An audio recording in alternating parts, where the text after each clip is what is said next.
Loan যদি নাও তুমি সুদ নেবে গভর্নমেন্ট, লোন যদি নাও তুমি সুদ নেবে গভর্নমেন্ট। সো হাই এভরিওয়ান, আজ আমি তোমাদের ব্যাংকিং এজেন্ট। হ্যাঁ, ক্লাস 10 সবাইকে স্বাগত। আমার ছোট্ট ছোট্ট ভাই বোনেরা তোমাদের প্রত্যেককে স্বাগত। সরল সুদ কষা অর্থাৎ সিম্পল ইন্টারেস্ট, এই চ্যাপ্টারটাতে তোমাদের অনেক ভয় থাকে। স্যার সুদ আসল এই কারবারগুলো আমরা বুঝতে পারি না, স্যার এখানে আমরা ফর্মুলা অ্যাপ্লাই করে অঙ্ক করতে পারছি না, বারবার বেঁধে যাচ্ছে। আজকের এই ভিডিওতে এই ক্লাসে তোমাদের সমস্ত যা ডাউট আছে সব কিছু আউট হবে, গ্যালারির একেবারে ওপারে ফেলে দেব, একেবারে ফুলটস পেয়েছি 6 আঁকাবো। সো শেষ পর্যন্ত তোমাদের প্রত্যেককে থাকতে হচ্ছে আজকে ক্লাসে।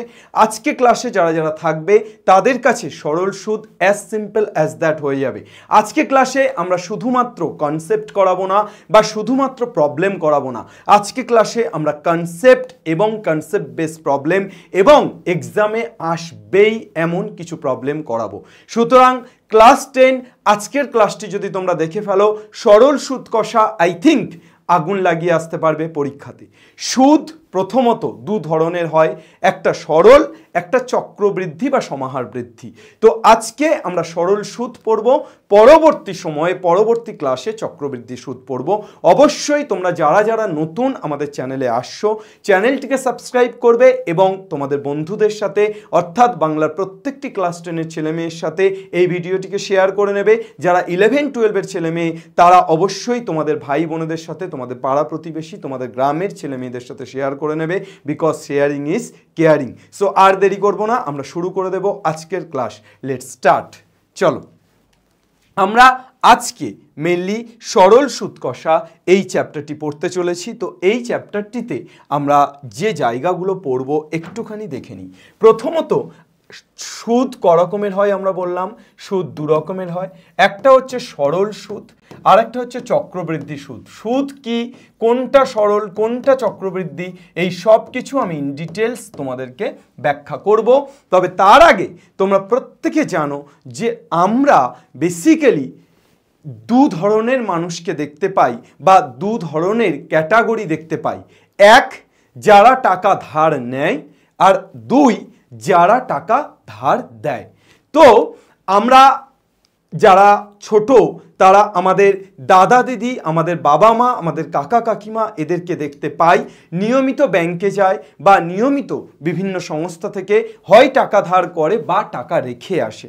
তো যারা টাকা ধার করে, ধরো তুমি একটা বাড়ি করছে, তোমার বাবা টাকা ধার করছে ব্যাংক থেকে, তাহলে তাকে কি বলে? এবং যদি তোমার বাবার মাইনের থেকে অনেক বেশি টাকা রোজগার হচ্ছে এবং সেই টাকাটা তোমার বাবা ব্যাংকে রাখতে যাচ্ছে বা মা ব্যাংকে রাখতে যাচ্ছে, সেটাকে কি বলে? অর্থাৎ কিছু কিছু ক্ষেত্রে ব্যাংকে টাকা রাখতে যাওয়া হচ্ছে, কিছু কিছু ক্ষেত্রে ব্যাংক থেকে টাকা নিয়ে আসা হচ্ছে। ব্যাংক থেকে যখন আমি টাকা ধার নিয়ে আসি তখন আমি অধম, অর্থাৎ আমি ধার নিচ্ছি, আমি অধম।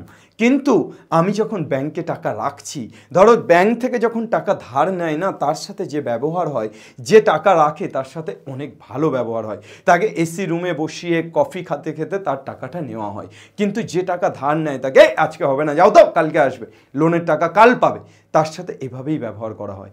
তো যে টাকা ধার নেয় সে আসলে অধম, আর যে টাকা ধার দেয় সে আসলে উত্তম। অর্থাৎ আমরা এখান থেকে কিন্তু একটা ছোট্ট লাইন ছোটবেলা থেকে আমরা সবাই পড়ে এসেছি, উত্তম নিশ্চিন্তে চলে অধমের সাথে। অর্থাৎ এখানে কিন্তু উত্তম আর অধমের মধ্যেই ট্রান্সফার হচ্ছে, উত্তম টাকা দিচ্ছে, অধম টাকা নিচ্ছে। তো এই ট্রান্সফারটা, তার মানে উত্তম নিশ্চিন্তে চলে অধমের সাথে, যিনি মধ্যম অর্থাৎ যে টাকা দেয়ও না টাকা নেয়ও না, তিনি চলেন তফাতে। অর্থাৎ সমাজে এমন কিছু মানুষ আছে যারা না টাকা ধার দেয় না টাকা ধার নেয়, তো তাদেরকে আমরা বলবো মধ্যম, তারা তফাতে গেল। তাহলে আমরা এখন কাদের নিয়ে আলোচনা করব? উত্তম আর অধম। এখান থেকেই আমাদের দুটো কথা বা দুটো শব্দবন্ধ উঠে আসে, তার মধ্যে একটা হচ্ছে উত্তমন্য, অর্থাৎ যিনি টাকা ধার দেন, যিনি টাকা ধার দেন, যিনি টাকা ধার দেন তিনি কি? উত্তমন্য, অর্থাৎ আমি দিচ্ছি, আমি উত্তম। কিন্তু যিনি টাকা ধার নিচ্ছেন তিনি হয়ে গেল অধমন্য। যিনি টাকা ধার নিচ্ছেন তিনি কি? তিনি অধমন্য।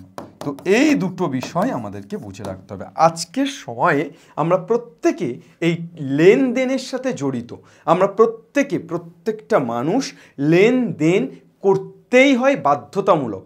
তাই জন্য এই চ্যাপ্টারটা শুধুমাত্র যে পরীক্ষায় পাশ করার জন্য এমনটা নয়, এই চ্যাপ্টারটা আমাদের অনেক নলেজ গেইন করবে, যেগুলো আমরা আমাদের প্রাত্যহিক জীবনে, আমাদের জীবনযাপনে ব্যবহার করতে পারবো। সুতরাং আমরা এখানে দুটো জিনিস শিখলাম। এক কি? উত্তম অন্ন, অর্থাৎ যেটাকে আমি উত্তম বলছিলাম এতক্ষণ, ওখান থেকেই শব্দটা এসছে উত্তম অন্ন। আর দুই কি? অধম থেকে একটা শব্দ এসছে অধমন্য, অর্থাৎ যিনি টাকা ধার নিচ্ছেন তিনি অধমন্য, যিনি টাকা ধার দিচ্ছেন তিনি উত্তমান্য। তো এই দু ধরনের ক্যাটাগরি বা দু ধরনের মানুষ অ্যাকচুয়ালি হয়। ক্লিয়ার? বোঝা গেল স্যার? হ্যাঁ স্যার, বোঝা গেছে। এবার কোনো জায়গাতে, কোনো ব্যাংক, কোনো পোস্ট অফিসে সরল সুদের হারে টাকা দেয়, আবার কোনো ক্ষেত্রে চক্রবৃদ্ধি সুদের হারে টাকা দেয়। স্যার এটা ঠিক বুঝলাম না, সরল সুদ চক্রবৃদ্ধি সুদ। আরে আপনি তো তখন থেকে সরল চক্রবৃদ্ধি করে যাচ্ছেন, সুদটা কি সেটা তো বলুন। সুদ হলো আমি একটা নির্দিষ্ট পরিমাণ টাকা, ধরো 100 টাকা আমি ব্যাংকে জমা রাখছি, 1 বছর পর আমি ব্যাংক থেকে 120 টাকা পাচ্ছি, তাহলে ওই যে 20 টাকা এক্সট্রা, ওটা আমার সুদ। এখন এই সুদটা না দিলে কি হতো? আমি 100 টাকা ব্যাংকে জমা রাখলাম, 2 বছর পর 100 টাকাই ফেরত পেলাম, তাহলে আমি ব্যাংকে জমা রাখবো কেন? আমি বাড়িতে রাখতে পারি। আমি ওই টাকাটা নিয়ে কোনো বিজনেসে খাটালে 100 টাকাটা আমি তো অনেক বেশি টাকা করতে পারি, কিন্তু আমি ব্যাংকে টাকা রাখছি কেন? তার জন্য ব্যাংক আমাকে একটা প্রফিট দেখাচ্ছে।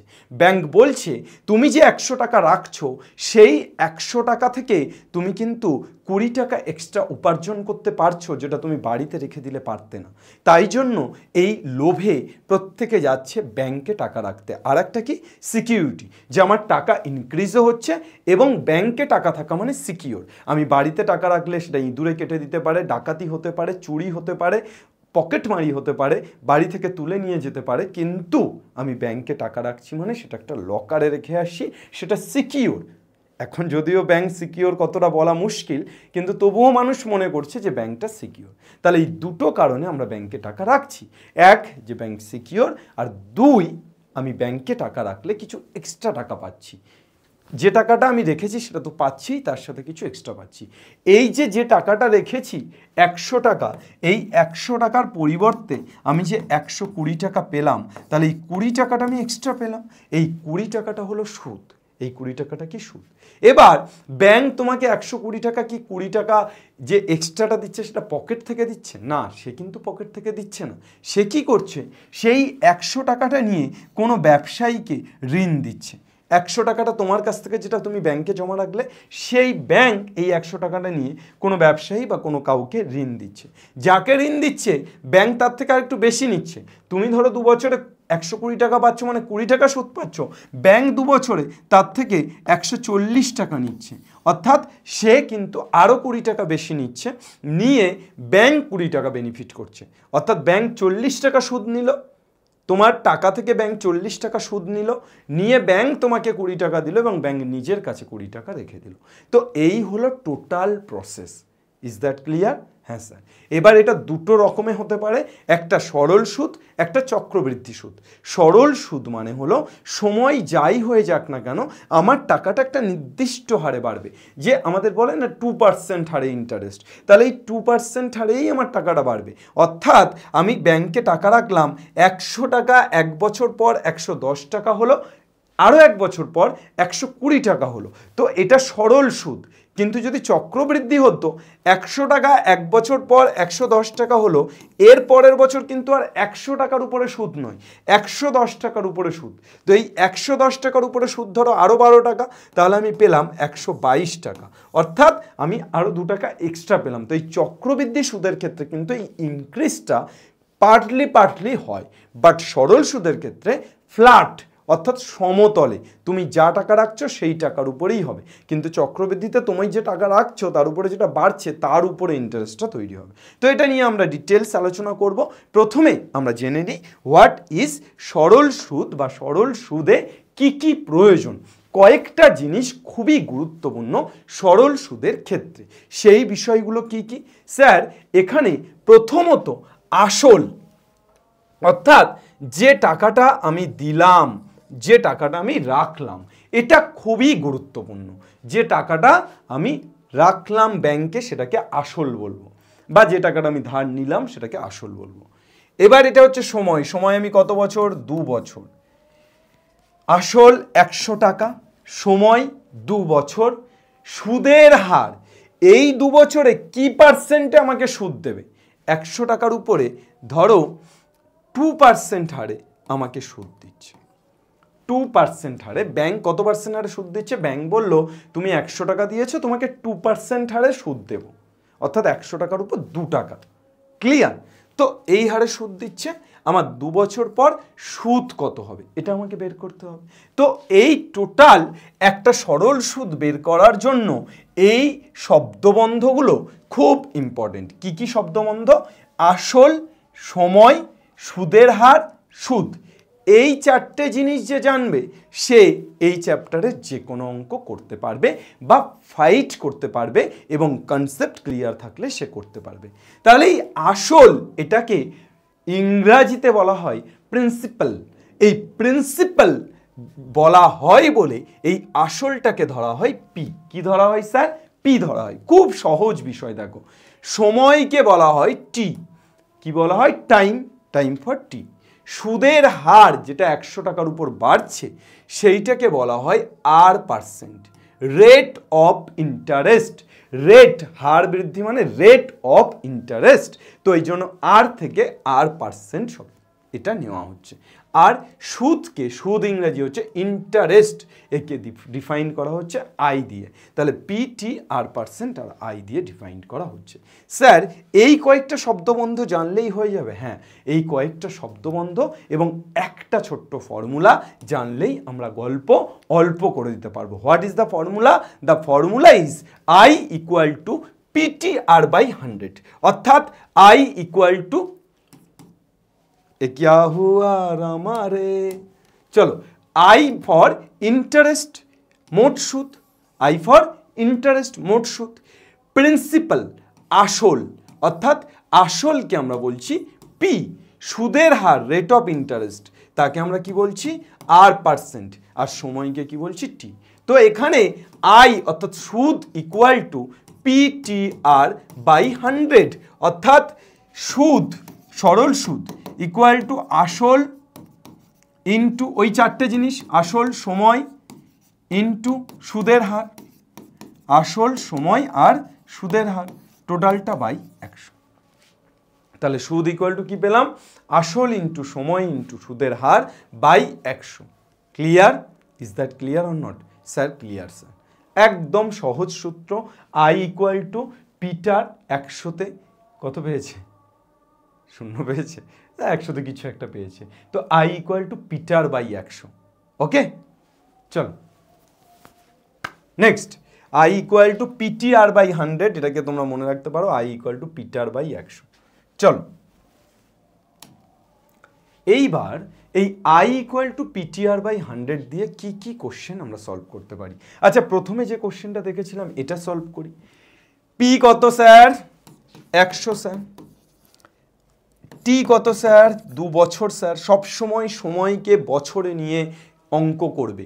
সব সময় এই সরল সুদের অঙ্ক করার সময় সময়কে কিসে নিয়ে যাবে? বছরে নিয়ে যাবে। মাথায় থাকবে? হ্যাঁ স্যার মাথায় থাকবে। টি ইকুয়াল টু কত? 2 বছর। সুদের হার R% ইকুয়াল টু কত? 2%। আমাকে কি বের করতে হবে? সুদ, অর্থাৎ আই বের করতে হবে। What is I? I for PTR/100। Sir এখানে পি কত? 100। স্যার টি কত? 2। স্যার আর কত? 2 বাই 100। 100 100 কাটছে 4। ক টাকা? 4 টাকা। তাহলে 2 বছর পর তোমার ক টাকা হবে? 104 টাকা। 100 টাকা তুমি রেখেছিলে ব্যাংকে 2 বছরের জন্য, 2% হারে সুদ দিল। কত টাকা পাচ্ছ? 104 টাকা। তাহলে আমি যে বলেছিলাম 120 টাকা তুমি কখন পেতে পারো? 120 টাকা তুমি তখনই পেতে পারো যখন 2 × 10 হবে। 2 × 10 তবেই তো 20 বাড়বে। তাহলে এই 2টা 10, অর্থাৎ এখানে কিন্তু তোমার কি হয়ে যাবে 10%। যদি এটা 2% না হয়ে তোমাকে ব্যাংক 10% হারে সুদ দিত, তাহলে তুমি কত টাকা পেতে? তাহলে তুমি কিন্তু 120 টাকা পেতে। এই জন্যই কিন্তু লোক দেখে যে কোন ব্যাংকে সুদের হার বেশি, সেই ব্যাংকেই তারা টাকা রাখতে যায়।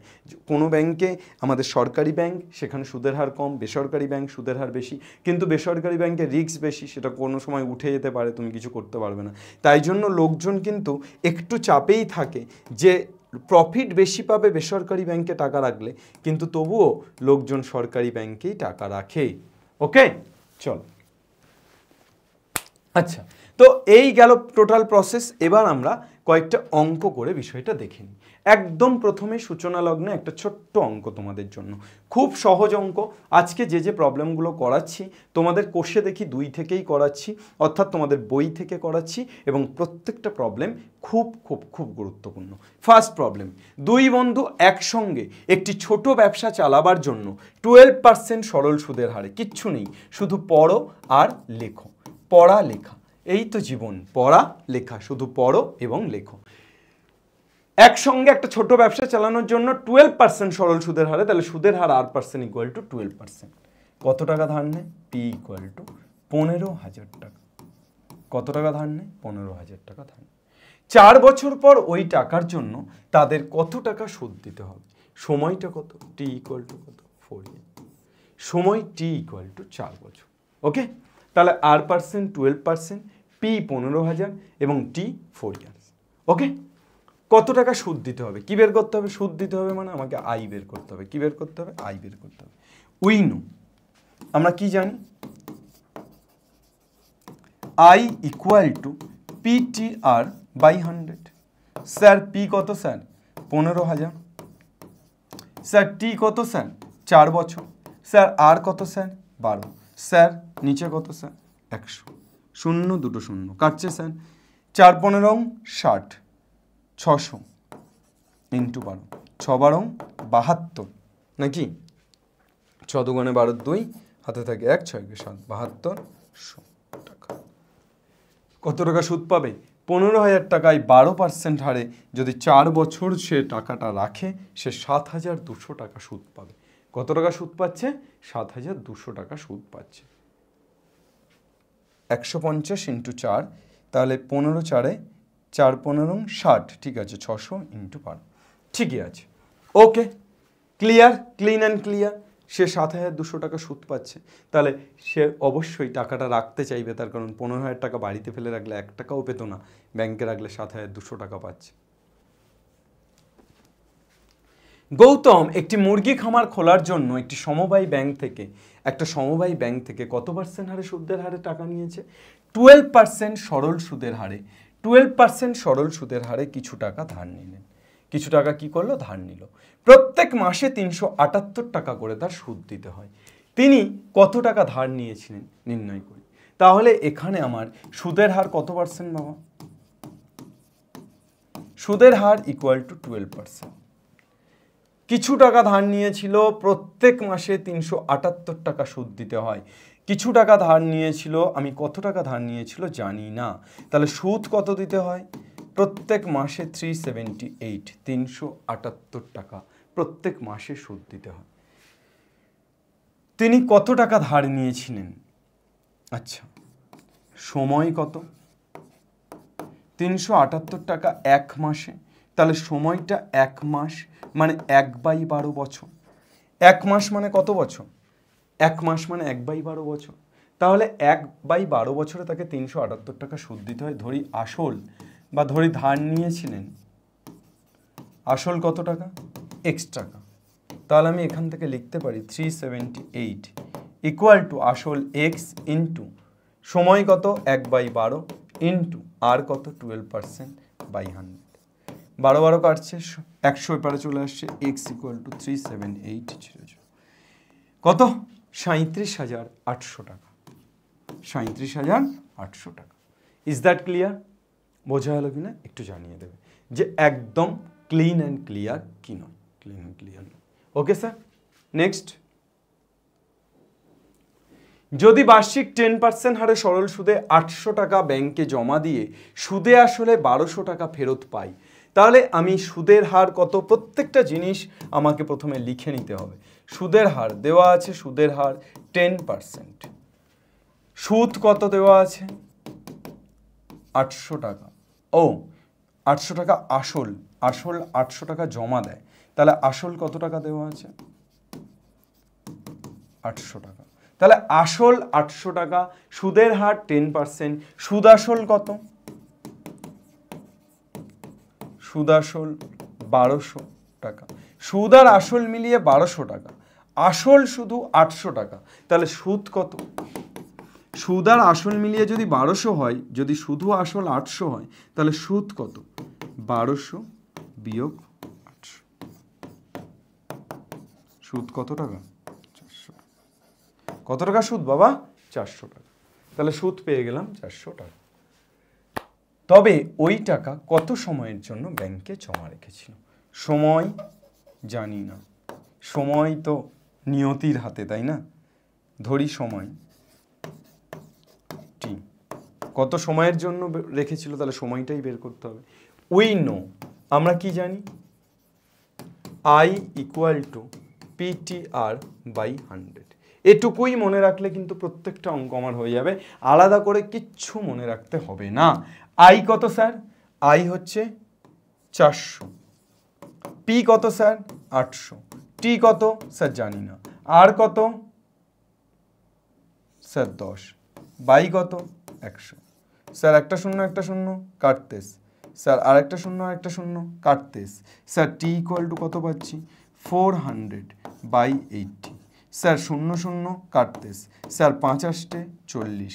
স্যার টি ইকুয়াল টু কত পাচ্ছি? 5। ক বছর? হ্যাঁ বাছা, 5 বছর। 5 বছর যদি টাকা রাখে তাহলেই কিন্তু সে 10% হারে 800 টাকায় 1200 টাকা পাবে। ক্লিয়ার না? ক্লিয়ার না? ক্লিয়ার। চল, কোনো মূলধন একই বার্ষিক সরল সুদের হারে 7 বছরে সুদে আসলে 7,100 টাকা এবং 4 বছরে সুদে আসলে 6,200 টাকা, এইটা যদি হয় তাহলে মূলধন এবং বার্ষিক শতকরা সুদের হার আমাকে বের করতে হবে। চলো, 7 বছরে সুদে আসলে কত বাবা? 7 বছরে সুদ যোগ আসল কত টাকা? 7100। 4 বছরে সুদ যোগ আসল কত টাকা বাবা? 6200। তাহলে 7 বছরে সুদ যোগ আসল 7100, 4 বছরে সুদ যোগ আসল 6200, তাহলে কত হয়ে যাচ্ছে বাবা? মাইনাস করে দিলে 7 বিয়োগ 4, 3 বছরে আসল আসল কেটে যাচ্ছে, তাহলে 3 বছরের সুদ কত টাকা হচ্ছে? 7100 থেকে 6200 বাদ দিচ্ছি, তাহলে 7100 থেকে 6200 বাদ দিলে 900 টাকা। 3 বছরের সুদ 900 টাকা। তাহলে বাবা 1 বছরের সুদ কত? 1 বছরের সুদ 900 বাই 3 টাকা, 300 টাকা। তাহলে বাবা 1 বছরে যদি 300 টাকা হয়, 4 বছরের সুদ কত? 300 ইন্টু 4, 1200 টাকা। তাহলে 4 বছরের সুদ কত টাকা বাবা? 4 বছরের সুদ 1200 টাকা। তাহলে 4 বছরে যদি 1200 টাকা সুদ হয়, তাহলে আমরা 4 বছরে সুদ আসল কত পেয়েছিলাম বাবা? 4 বছরে সুদ আসল 6200। তাহলে 4 বছরের সুদ আসল মিলিয়ে 6200, শুধুমাত্র 4 বছরের সুদ 1200, তাহলে 4 বছরের আসল কত?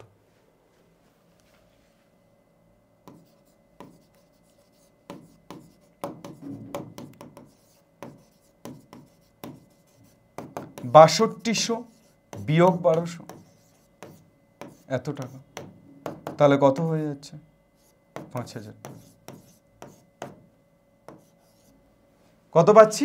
5000 টাকা। তাহলে 4 বছরের আসল হয়ে গেল কত টাকা? 5000 টাকা। তাহলে এখানে যেটা বিষয় আমাদের দাঁড়ালো সেটা হচ্ছে যে 4 বছর, সময় 4, আসল 5000, সুদ 1200, তাহলে সুদের হার বের করতে পারি না? স্যার সুদের হার একটা এক্সট্রা পেজ নিয়ে নিই। সময় 4 বছর, আসল 5,000, সুদ 1200, ধরি সুদের হার R%, লিখতে পারি অতএব আসল সুদ equal to 1200 equal to PTR by 100, তাহলে 5,000 ইন্টু টি কত বাবা 4 বছর ইন্টু আর বাই কত 100, তাহলে দুটো শূন্য কাটছে 1200 নিচে 50 ইন্টু 4 ইকুয়াল টু কত আর 4 3 12 300, একটা শূন্য 5 6 30, R equal to 6%. Is that clear or not? Sir clear sir, চকাচক হয়ে গেছে স্যার, বোঝা গেছে স্যার, समझ आ गया স্যার। চলো চিল। নেক্সট, একটি তাঁত সমবায় সমিতি যন্ত্রচালিত তাঁত ক্রয় করার জন্য 15,000 টাকা ধার করে। 5 বছর পর সেই ধার শোধ করতে সমিতিকে 22,125 টাকা দিতে হয়। ব্যাংকের বার্ষিক শতকরা সরল সুদের হার। সেম জিনিস, আসল অর্থাৎ কত টাকা ধার করেছিল, 15,000 টাকা। স্যার 15,000 টাকা ধার করেছে, সময় কত বছর স্যার 5 বছর, কত টাকা দিতে হয়েছে স্যার 22,125 টাকা। তাহলে সুদ আসল তাকে কত টাকা দিতে হয়, সুদ আসল তাকে দিতে হয় 22,125 টাকা। স্যার যদি সুদ আসল 22,125 টাকা দিতে হয় তাহলে স্যার সুদ কত স্যার 22,125 মাইনাস 15,000, স্যার কত হয়ে যাচ্ছে 5,000 এদিকে আর 2,000, 7,125 টাকা। স্যার সুদ কত স্যার 7,125 টাকা। স্যার স্যার আমরা জানি স্যার, উই নো স্যার, ধরি সুদের হার R%,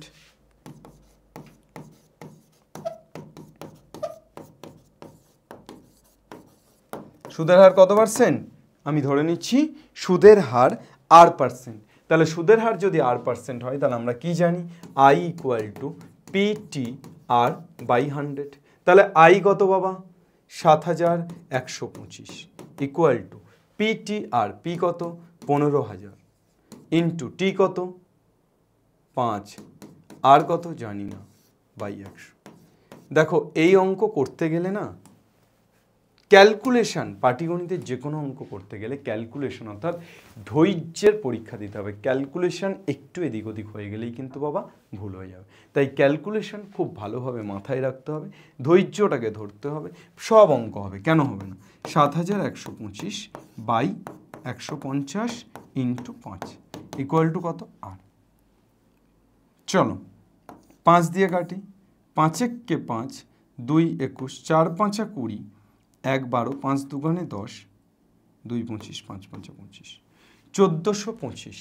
15 দিয়ে যদি কাটি, 15 দিয়ে না একবারে কেটে লাভ নেই, 5 দিয়ে আবার কাটছি 30, তাহলে এখানে 5 দিয়ে কাটলে 5 দুগুণে 10, 4 42, 5 8 40, 5 5 25, আবার 5 6 30, 5 দিয়ে কাটলে 5 5 25, 3 35, 5 7 35, এবার 3 দিয়ে কাটলে 3 কে 3, 27, 3 9 27, আর এটা 3 দিয়ে কাটলে 2, তাহলে কত হয়ে যাচ্ছে 19/2%, আর ইকুয়াল টু 19/2%। 19/2 মানে আমি 9 দুগুণে 18, 1 9.1/2%, তাহলে কত পার্সেন্ট সুদের হার 9.1/2%। 15,000 টাকা ধার করেছে, 5 বছর পর কত টাকা দিচ্ছে 22,125 টাকা, তাহলে তার 9.1/2% হারে সুদ দিতে হচ্ছে। Okay sir. রহমত চাচা, খুব খুব খুব গুরুত্বপূর্ণ একটা প্রবলেম। এই প্রবলেমটা কিন্তু বারবার তোমাদের সরল সুদ কষাতে রিপিট হয়। রহমত চাচা একটি বাড়ি তৈরি করার জন্য বার্ষিক 12% সরল সুদের হারে কত 2,40,000 টাকা ব্যাংক থেকে ধার নেয়। তাহলে সুদের হার কত পার্সেন্ট দেওয়া আছে বলো, সুদের হার কত পার্সেন্ট দেওয়া আছে 12%। তাহলে সুদের হার তোমার হাতে দেওয়া আছে 12%। বলছে 2,40,000 টাকা ধার নেয়, তাহলে আসল কত? 2,40,000 টাকা। ধার নেওয়ার 1 বছর পর তিনি বাড়িটি প্রতি মাসে 5200 টাকায় ভাড়া দেয়। তাহলে বাড়িটা তৈরি করার পর প্রত্যেক মাসে 5200 টাকায় তিনি ভাড়া দেয়। ধার নেওয়ার কত বছর পর তিনি বাড়ি ভাড়ার আয় থেকে ব্যাংকের টাকা সুদ সহ শোধ করবে, তা আমাকে হিসাব করে লিখতে হবে। চল, সুদের হার 12%, আসল 2,40,000, সুদ আমরা জানি না। ওকে, ধরি এখানে একটা জিনিস ছোট্ট করে লিখে নিই। ধরি ধার নেওয়ার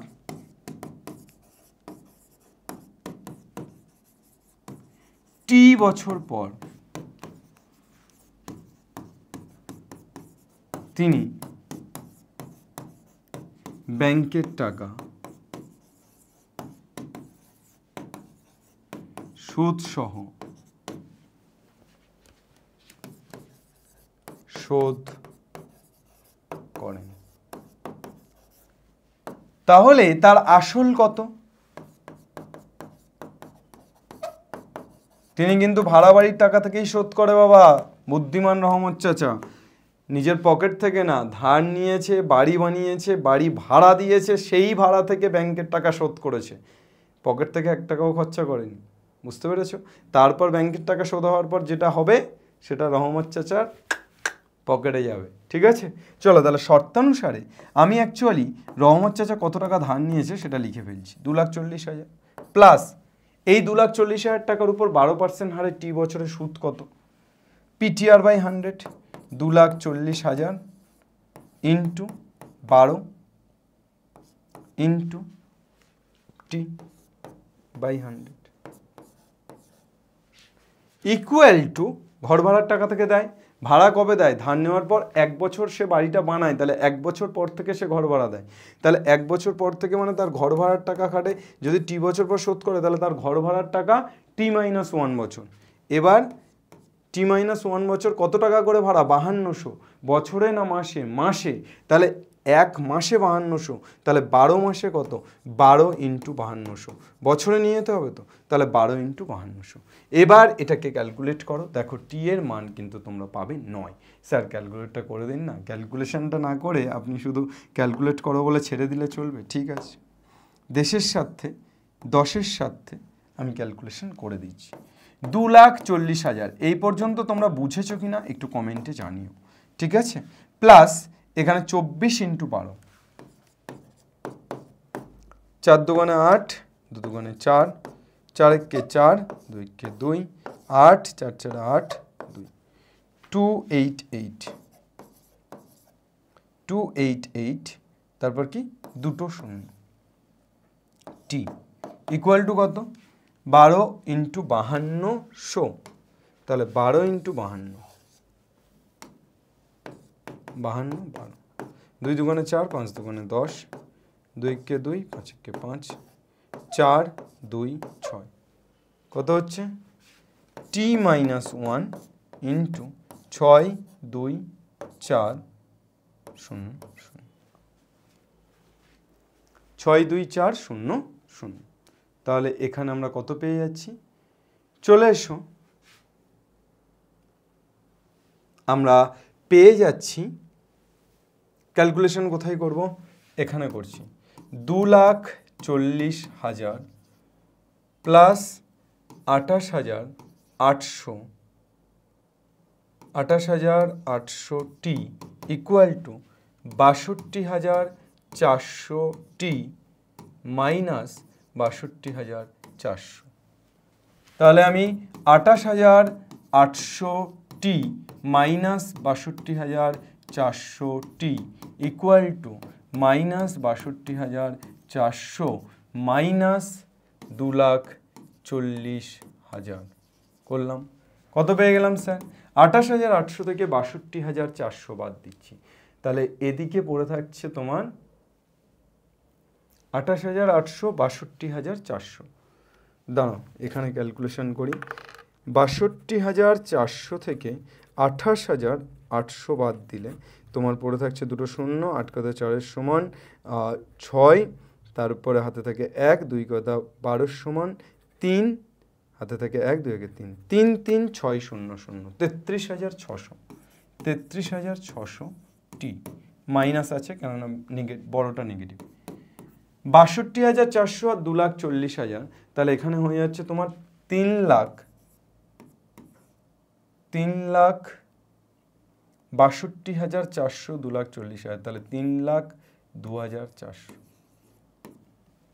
3,02,400, তাই তো হচ্ছে। 2,40,000 আর 60,000 আমার কত হয়ে যাচ্ছে? 2,40,000 আর 60,000 হয়ে যাচ্ছে 3 লাখ, আর 2,400, 3,02,400, মাইনাস মাইনাস কেটে গেল। 33,600 যদি ওপারে যায়, টি ইকুয়াল টু কত পাচ্ছি? টি ইকুয়াল টু পাচ্ছি 3,02,400 বাই 3,02,400 বাই 33,600, দুটো শূন্য দুটো শূন্য, গজবিল্লার গ। তাহলে টি ইকুয়াল টু 336, 3024 কাটলে 9 পাই। ওকে, তাহলে ধার নেওয়ার 9 বছর পর, ধার নেওয়ার 1 বছর পর তিনি বাড়িতে, ধার নেওয়ার কত বছর পর তিনি বাড়ি ভাড়ার আয় থেকে ব্যাংকের টাকা সুদসহ শোধ করছে? ব্যাংক ভাড়া খাটে ক বছর? 8 বছর, কিন্তু ব্যাংকের টাকা সুদসহ শোধ করছে ক বছর পর? ধার নেওয়ার 9 বছর পর। তার কারণ টি এর মান কিন্তু তোমার 9 বেরিয়েছে। টি এর মান কত বেরিয়েছে? 9। তো এই ছিল মোটামুটি আমাদের আজকের প্রবলেমগুলো। আশা করছি এক্সারসাইজের যে প্রবলেমগুলো আছে সেই প্রবলেমগুলোর মধ্যে থেকে কিছু প্রবলেম তোমাদের করালাম। রহমত চাচার প্রবলেমটা একটু ভালো প্রবলেম এই সবগুলোর মধ্যে, সবগুলোর তুলনামূলক। এছাড়া আরও আশরাফ চাচা, আমিনা বিবি, এই ধরনের কম্প্যারিজনের যে সরল সুদের অঙ্কগুলো থাকে সেগুলো ইম্পর্টেন্ট। তোমরা এক্সারসাইজ এবং এক্সাম্পলের অঙ্ক যদি দেখে নাও, আই থিঙ্ক 5 ইয়ার্স বা 10 ইয়ার্স খুঁজে দেখো, একটাও কোশ্চেন তার বাইরে নেই। যদি থাকে হয় নাম বদলেছে, নয় সংখ্যা বদলেছে, কিন্তু একেবারে টোটালি আলাদা এমন কোশ্চেন নেই। তাই সরল সুদ কষা থেকে এই কনসেপ্টের আধারেই কোশ্চেন আসবে। তোমরা এক্সারসাইজ এবং এক্সাম্পলের প্রবলেমগুলো ভালো করে দেখে নাও, তাহলেই আগুন লাগবে। ঠিক আছে, কেমন লাগলো অবশ্যই তোমরা আজকের ক্লাসটা কমেন্ট সেকশানে জানিও যে হ্যাঁ স্যার আগুন জ্বলেছে, না স্যার আগুন জ্বলেনি, আরও একটু ভালো করে বোঝান, এই জায়গাতে সমস্যা হচ্ছে। যাই হোক না কেন, খুব অনেস্ট ওপিনিয়ন একটা কমেন্ট সেকশানে রেখো। শেষ পর্যন্ত যারা ভিডিওটি দেখলে তারা যদি কিচ্ছু না লেখো, অন্তত একটা লাভ রেখে যেও, তাহলেই আমি বুঝতে পারবো যে তোমরা শেষ পর্যন্ত দেখেছো। অর্থাৎ কারা শেষ পর্যন্ত ক্লাসটা দেখেছে, কারা শেষ পর্যন্ত ক্লাসটা দেখেনি, এটা আমি সিগনিফাই করতে চাইছি।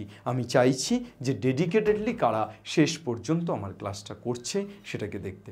সো আই থিঙ্ক তোমরা প্রত্যেকে এই ক্লাস থেকে যথেষ্ট উপকৃত হয়েছো। আশা করছি আগামীর ক্লাসগুলো থেকেও তোমরা উপকৃত হবে। এসওই বাংলা, এসওই 9-10-এ তোমাদের জন্য একটা সিরিজ আসছে, একেবারে 10-এর ক্লাস 10-এ যত চ্যাপ্টার আছে সব চ্যাপ্টারের উপরে। তাই অবশ্যই তোমরা প্রত্যেকটি ক্লাস দেখো, প্রিভিয়াস ক্লাস থেকে শুরু করে যে ক্লাসগুলো আসবে সবগুলো দেখতে থাকো।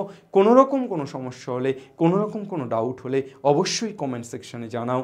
আর অবশ্যই তোমরা ক্লাসগুলোকে শেয়ার করো বন্ধুদের সাথে, বিকজ শেয়ারিং ইজ কেয়ারিং। তুমি যেই হও, ক্লাস 9-10-এর স্টুডেন্ট, 11-12-এর স্টুডেন্ট, কলেজের স্টুডেন্ট, গার্জিয়ান বা অন্য কেউ, অবশ্যই আপনাদের কাছে, তোমাদের কাছে, তোদের কাছে, সবার কাছে আমার আমন্ত্রণ যে বাংলার প্রত্যেকটি ঘরে ঘরে এসওই বাংলাকে, এসওই 9-10-কে পৌঁছে দাও।